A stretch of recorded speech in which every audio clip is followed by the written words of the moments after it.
Eh Ben, comment ça se passe une estimation d'un bien immobilier?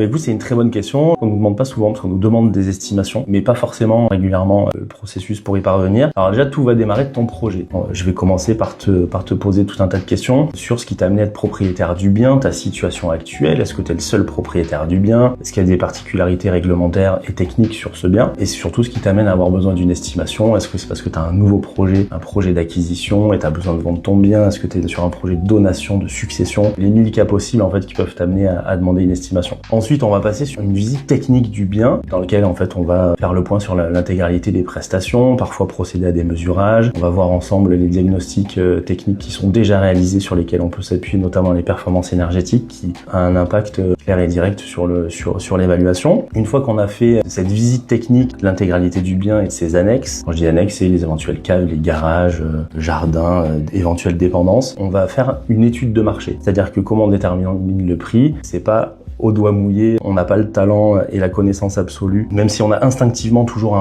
des prix en tête qui nous viennent avec l'expérience, mais c'est pas sérieux de se reposer là-dessus. Du coup, on se repose sur des éléments qui sont factuels. Donc, on va utiliser des biens comparables à ton bien pour déterminer une fourchette de prix. Les types de biens comparables qu'on va utiliser, c'est même typologie, même secteur que ton bien pour être cohérent dans l'analyse. Et du coup, on va prendre des biens qui sont à vendre actuellement depuis plus de 6 mois. On va prendre des comparatifs de même typologie dans le même secteur à vendre depuis moins de 6 mois. La concurrence, en fait, l'environnement concurrentiel de ton bien. On se projette clairement dans l'hypothèse d'une mise en vente prochaine pour déterminer le prix. C'est ça qui nous intéresse. Si on vend demain, on vend à quel prix? Donc c'est pour ça qu'on se positionne avec des biens actuellement en vente. Et on va se baser sur un troisième aspect qui est les prix actés chez le notaire. Puisqu'on a accès à la base des biens vendus des notaires. Et donc là, on a la connaissance par secteur, par rue, des prix définitivement enregistrés chez le notaire. En fonction de ce panel, on arrive à déterminer une fourchette d'estimation. Et ça, on la détermine ensemble parce qu'on analyse ensemble ces 3 typologies de biens, à vendre depuis plus de 6 mois, vendre depuis moins de 6 mois, et les vendus actés chez le notaire. Naturellement et logiquement, de manière pragmatique, on arrive à positionner notre fourchette d'estimation, on la co-construit en fait.